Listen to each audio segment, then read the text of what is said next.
जो origin of life on earth कैसे हुआ है इसके बारे में जान लेते हैं। जो 2020 में नासा ने ओसिरिस रेक्स मिशन भेजा था, तो वो 2020 में उसने सैंपल कलेक्ट किया था एस्ट्रॉयड बेन्नू से। बेन्नू एस्ट्रॉयड से किया था। उसके बाद ये वापस आ पाया था 2023 में। 2023 से लेकर 2025 तक उसकी जो सैंपल्स थे ये इनको स्टडी किया गया है, और उसके बाद origin of life of on earth के बारे में थोड़ी सी बातें कही गई हैं, उनको हम जान लेते हैं आज। ओके, और फिर और जानेंगे कि क्या थ्योरीज रही हैं ओरिजिन ऑफ लाइफ की, कि कैसे जीवन धरती पर आया, उनको भी थोड़ा सा जानेंगे। ये यूपीएससी मेंस के पर्सपेक्टिव से बहुत अच्छा आर्टिकल आया हुआ है, अगर आप पढ़ना चाहें तो इसको पढ़ सकते हैं। थोड़ा सा हम ओसिरिस रेक्स मिशन के बारे में जान लेते हैं। इसने सैंपल कलेक्ट किए थे 2020 में बेन्नू से। बेन्नू एस्ट्रॉयड का नाम था, और उसके बाद ये 2023 में अर्थ में आ गया था। Scientist using these samples material to probe early solar system में क्या लाइफ आई थी, उसकी केमिस्ट्री क्या थी, ऑरिजिन क्या था लाइफ का अर्थ में, वो सब देखा है। 3 न्यू स्टडी रिपोर्ट पब्लिश की गई हैं। इसमें पाया गया है कि बेन्नू के पास एमिनो एसिड्स पाए गए हैं। बेन्नू में एमिनो एसिड्स वही होते हैं जो मतलब आदमी का जो कार्बोहाइड्रेट्स होते हैं वो सड़ गलने के बाद अमीनो एसिड्स बनते हैं, और बॉडी के अंदर भी अवेलेबल रहते हैं, खून में और मांस में, सब जगह पे ये अमीनो एसिड्स रहते हैं। न्यूक्लियो बेसिस मिले हैं। न्यूली डिटेक्टेड शुगर्स मिली हैं, राइबोज एंड ग्लूकोज शुगर्स उसमें इन सैंपल्स में पाई गई हैं। ओके, तो इन फाइंडिंग्स ने सपोर्ट कर दिया आरएनए वर्ल्ड हाइपोथेसिस का। इसको हम जानेंगे कि ये एस्ट्रॉयड्स थे, इन्होंने की मॉलिक्यूल्स अर्थ में सप्लाई किए थे। मतलब कोई एस्ट्रॉयड आया, ये अर्थ है, तो ये इस पर हिट कर दिया, तो इसमें जो ये अमीनो एसिड्स हैं, न्यूक्लियो बेसिस हैं, और ये शुगर्स वगैरह हैं, ये अर्थ पे लेके आया था। तो ये आरएनए वर्ल्ड हाइपोथेसिस के बारे में जानेंगे। और कुछ साइंस भी मिले हैं। Nitrogen derived form of space, तो हाइड्रोथर्मल वेंट की थ्योरी को भी सपोर्ट कर सकते हैं ये। तो यही सारी चीज़ें हैं, इसके बारे में हम जानेंगे।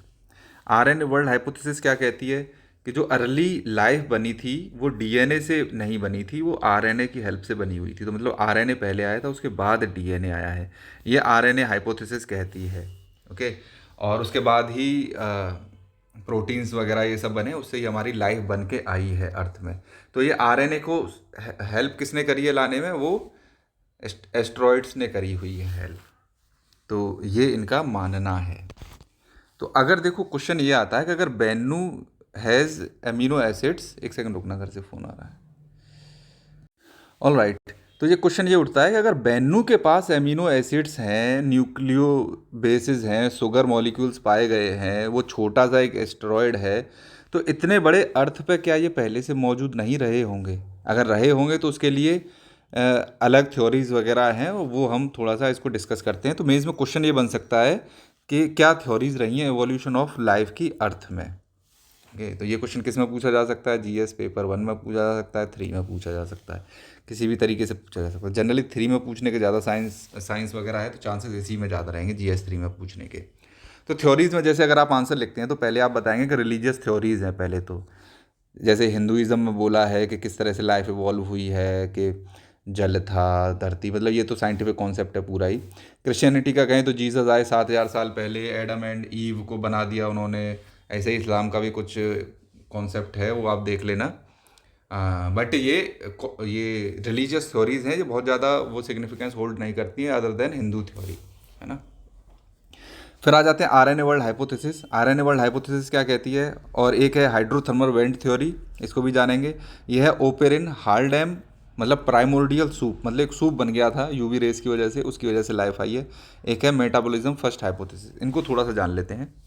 केमिकल इवोल्यूशन की बात करेंगे, ओपेरिन हाल्डेन हाइपोथेसिस। इसका ये मतलब है कि ये अर्थ है, इसमें इनऑर्गेनिक सब्सटेंसेस पहले से ही थे, ऑर्गेनिक सब्सटेंसेस नहीं थे। तो एक जगह पे मान लो इनऑर्गेनिक सब्सटेंसेस रखे हुए हैं, तो यूवी रेस पड़े इस पर, तो यही इनऑर्गेनिक सब्सटेंसेस किस में कन्वर्ट हो गए हैं? ऑर्गेनिक में। और यहाँ पे एक सूप टाइप का बन गया, है ना। और ये इसी सूप से क्या निकल के आ गई है? लाइफ निकल के आ गई है।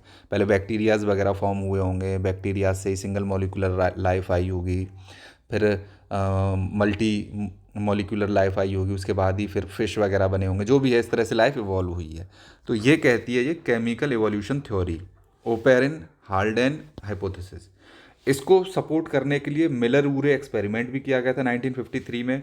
उन्होंने इनऑर्गेनिक सब्सटेंसेस लिए और उसके बाद अर्थ लाइक एनवायरनमेंट क्रिएट किया, और उसके बाद यूवी रेज डाले तो लाइफ आ गई थी उसमें। दूसरी थ्योरी कहती है पेंसपर्मिया की।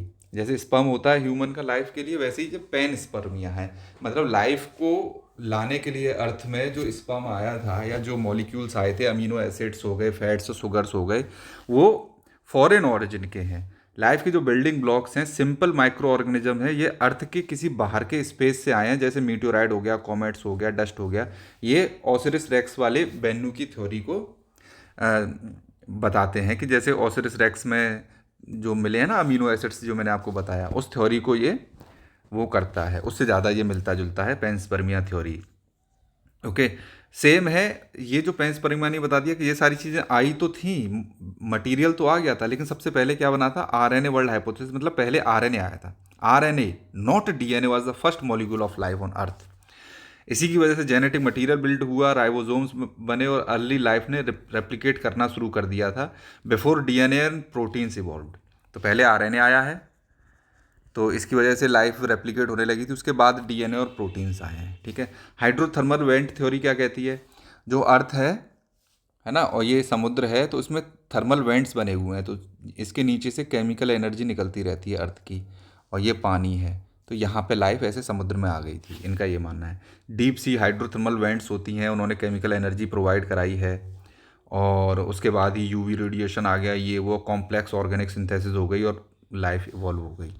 ओके। फिर ये मेटाबॉलिज्म फर्स्ट और जेनेटिक फर्स्ट फर्जी थ्योरीज हैं, इनको हम नहीं देखते, इसको पढ़ लेना, मैं थोड़ा जूम कर देता हूँ पढ़ना चाहो।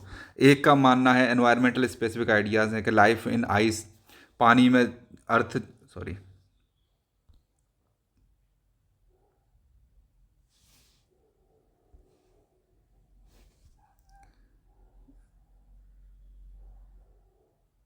ओके।